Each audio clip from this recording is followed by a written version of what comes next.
Ok, bonjour à tous. Merci à VetinTech et Numanima d'avoir accepté que je présente cette appli et ce modèle prédictif. Donc voilà, je travaille avec Résolution pour ça. Donc une boîte en fait de consulting et de diagnostic de R&D en médecine porcine et qui est basée en Bretagne. Donc on est sur du pur français breton et du cochon. Pour me présenter, donc j'étais vétérinaire, j'exerce plus, j'ai exercé pendant 7 ans en canine. Je faisais aussi du développement sur mon temps libre.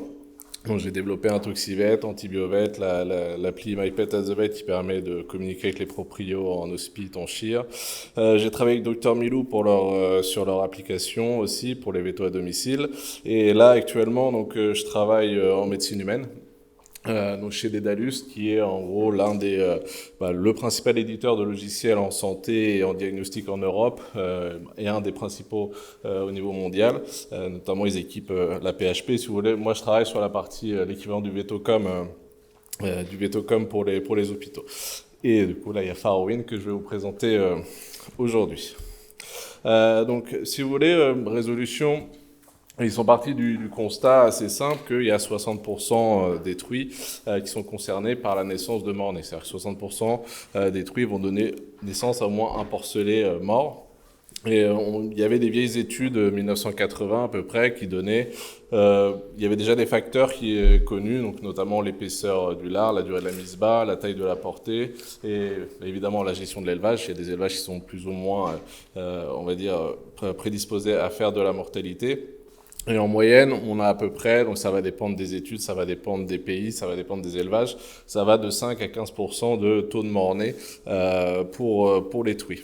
Donc l'idée en fait de résolution, c'était d'essayer d'anticiper ça, de créer un modèle prédictif de ce taux-là pour surveiller au mieux les truies dans les élevages et essayer de faire baisser ce taux-là. Je sais pas, on est dans des logiques économiques, c'est-à-dire que si on a moins de mortalité, on a plus de cochons et l'élevage se porte mieux. Donc pour ça, en fait, ils ont fait un protocole, ils ont analysé 4000, à peu près 4000 mises bas. S'il faut savoir, ils ont pris 3 fermes.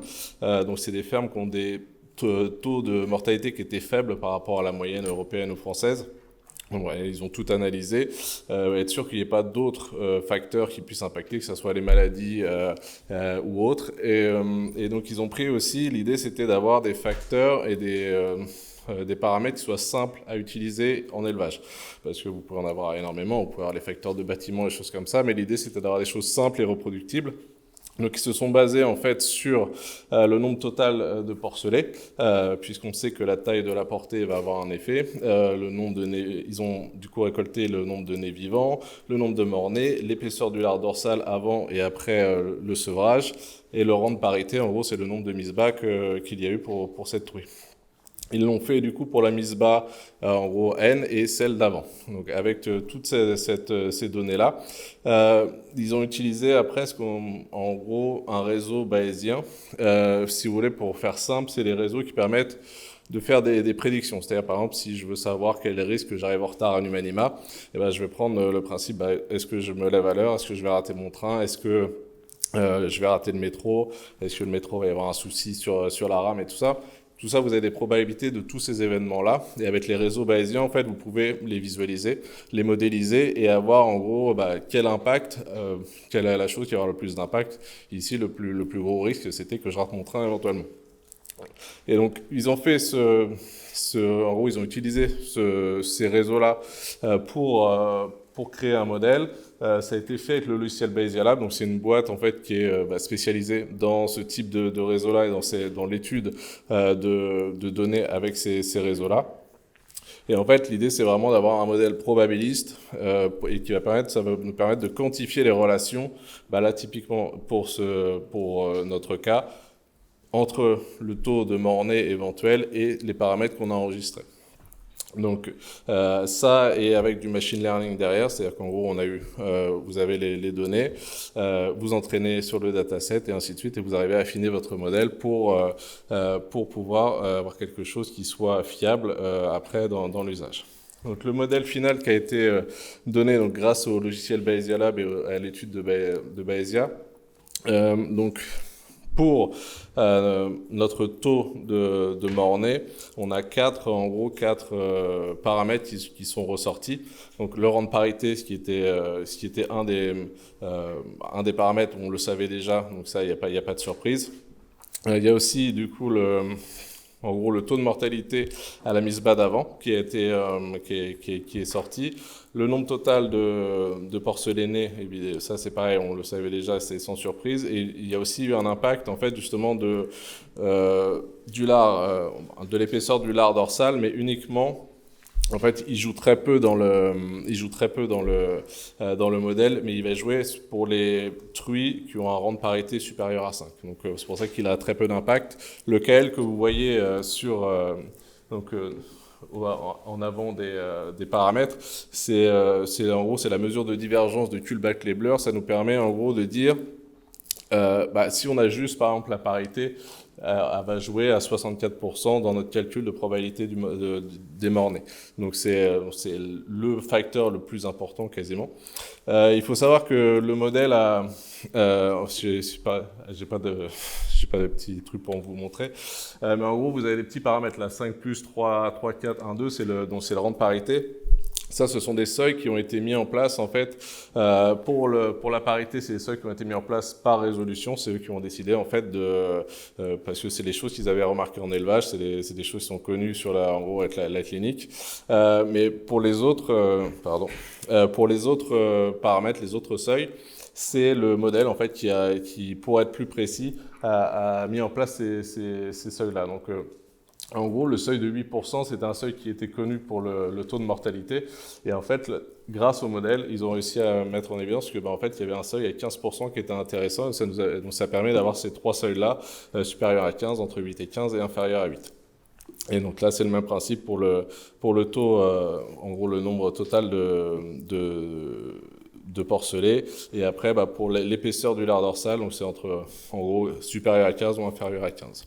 Donc, avec ce modèle-là, ils l'ont testé avec justement les datasets, donc toutes les données qu'ils avaient, et ils ont obtenu en fait une précision de 72% et avec une calibration de 92%. Ces deux paramètres-là, pour résumer, ça veut surtout dire que en moyenne, le modèle va vous donner en gros, vous avez un peu plus de 7 chances sur 10 d'avoir la bonne probabilité du taux de Mornay quand vous renseignez les données de votre truie et que ça vous donne un taux de Mornay, vous avez 7 chances sur 10 que ce soit le bon. Donc, ce qui est quand même pas mal pour pouvoir anticiper les problèmes sur les truies. Ce modèle-là, il a été publié donc, dans la revue Porcine Health Management, qui est une des revues qui est reconnue dans le monde porcin. Donc si jamais vous voulez plus d'infos, notamment sur toutes les statistiques, la mise en place du modèle, la création du modèle, n'hésitez pas à aller voir la publication. Donc une fois qu'ils ont créé ce modèle-là avec le Bayesian et tout ça, ils sont venus me voir en me disant voilà, on voudrait avoir un outil à donner aux éleveurs pour justement. Nous, on a ce modèle-là, il faudrait que les éleveurs puissent détecter typiquement les truies à risque dans leur élevage. Donc là, c'est là où j'interviens, parce que moi je suis pas du tout veto-porcin, j'y connais rien en porc, faut le dire, je connais les chiens et les chats, mais par contre je fais du développement, et donc on a mis en place cette application qui est Farwind, et l'idée c'est ça a été de rendre l'outil le plus simple possible pour les éleveurs. Et donc, comme le modèle de base, il a besoin de paramètres qui sont simples et qui sont connus en élevage, c'est-à-dire que les éleveurs ont énormément de données, ils ont tout enregistré, donc ils n'ont plus qu'à rentrer dans l'application les données de leur truie et ça leur permet d'estimer le risque pour chaque truie. Donc au niveau de la présentation, c'est très simple. On rentre le numéro de truie, vous allez rentrer donc le rang de portée, les nez totaux, les mornais et du coup le LD, donc l'épaisseur du lard dorsal. Et après, derrière, donc l'application va envoyer au serveur toutes ces données-là pour faire le calcul de risque. Donc ça vous donne en gros le risque, typiquement on est parti sur justement sur trois seuils.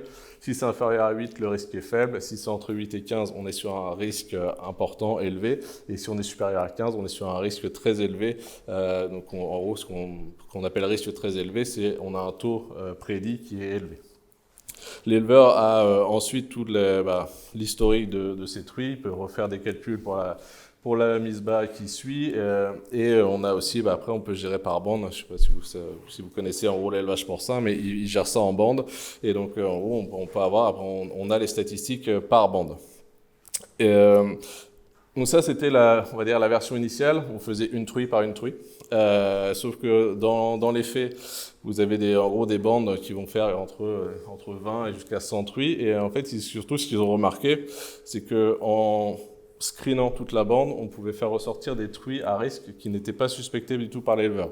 Donc c'est pour ça que là, on a rajouté en gros des fonctionnalités, notamment pour faire un calcul. En gros, on peut calculer 100 truies d'un coup pour pouvoir détecter toutes les truies d'une bande et éventuellement surveiller, détecter celles qui sont le plus à risque, qui ont un taux prédit de mort-née le plus important. Et l'autre chose qui est en train d'évoluer aussi, c'est que à la base, c'est un outil pour les éleveurs. C'est-à-dire que ils sont venus vraiment en me disant, on a développé l'application en mode, oui, c'est pour les éleveurs. Et au final, on est en train aussi de mettre des fonctionnalités pour les techniciens d'élevage. L'idée, c'est de leur permettre de pouvoir aller dans les élevages, faire ces calculs-là et pour pouvoir mettre des choses en place pour ces truies-là. Pour Farwin, donc pour résolution, je leur ai aussi fait un petit dashboard. L'idée, c'est de pouvoir gérer toutes les données qu'on va avoir.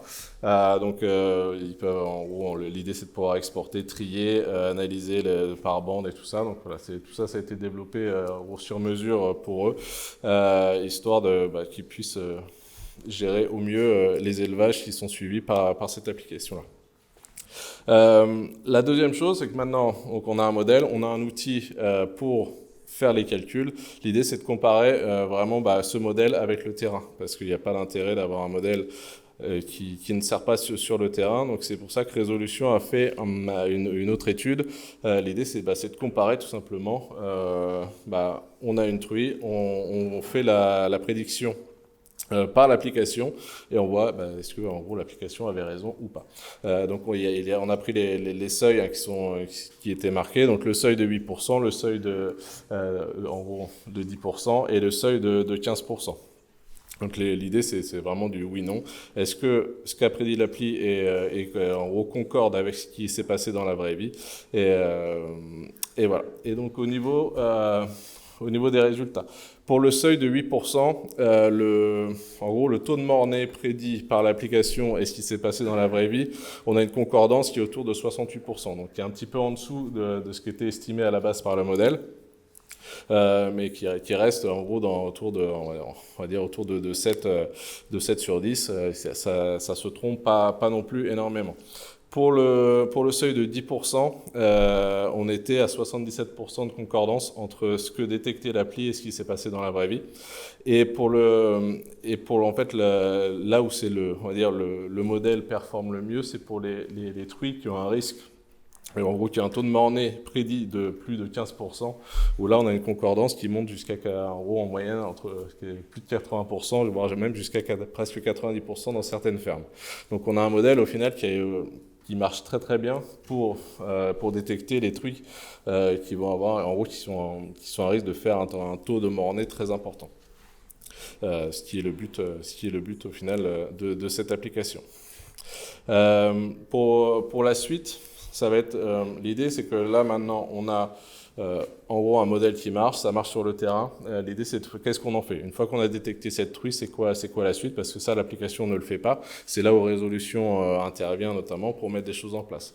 Donc leur but là, c'est de confirmer en fait l'impact de l'application sur la réduction de la mortinatalité, et pour ça il y a une test qui est en cours ici là, à Maison Alfort, et en fait l'idée c'est qu'une fois qu'ils détectent les truies avec un taux, en fait là, ils prennent carrément à partir de 10%, dès qu'on passe dans un risque élevé, les truies sont mises, on leur met sous un protocole de surveillance un peu plus élevé que d'autres, on met des mesures spécifiques selon les prédictions, et en fait les résultats sont très très encourageants. C'est-à-dire qu'on arrive, une fois qu'on a détecté les truies, on met ces protocoles-là en place, on arrive à réduire sur ces truies à risque jusqu'à 35% le taux de mort-née. Donc ce qui n'est pas négligeable sur une année, sur des bandes, sur plusieurs milliers de truies, c'est pas négligeable de faire réduire la mortalité. Donc ce qui fait que l'application et le fait de la mise en place des protocoles, de la surveillance un peu plus accrue sur ces truies qui sont détectées par l'appli, un impact vraiment positif. Et donc ça, c'est l'étude est en cours. Il y a eu des analyses statistiques qui vont permettre de valider tout ça scientifiquement. Parce que là, tout le modèle a été, en gros, toutes les études sont validées statistiquement. C'est pas, il y a pas de, c'est pas de la magie. Il y a des maths, c'est des probas, ça marche. Et donc c'est ça c'est ça qui est très très intéressant et surtout qui est très prometteur dans l'utilisation dans un élevage porcin. Je vous mets la petite vidéo de présentation, ça sera plus simple pour la conclusion. L'application Farowin a clairement changé notre manière de gérer les mises bas. C'est simple, visuel et surtout très utile. Farowin, c'est une application qui calcule une prédiction de taux de mort-née pour chaque truie en fonction de ses données. On peut donc identifier celles qui risquent d'avoir plus de mort-née et derrière, on adapte notre surveillance.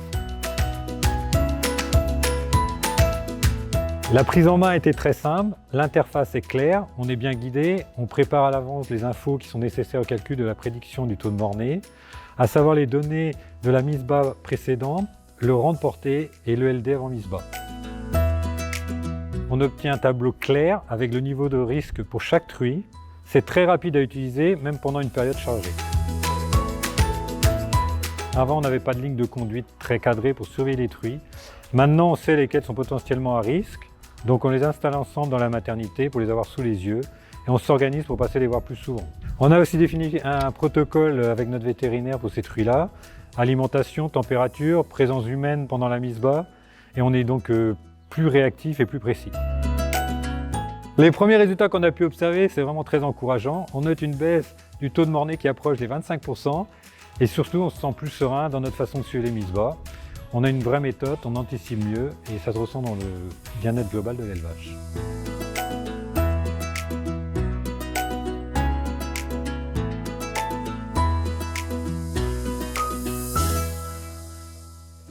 Donc, voilà, l'application est dispo sur les stores. On l'a sortie au mois de mai, juste avant il y avait un congrès européen des vétos, on l'a sortie à ce moment-là.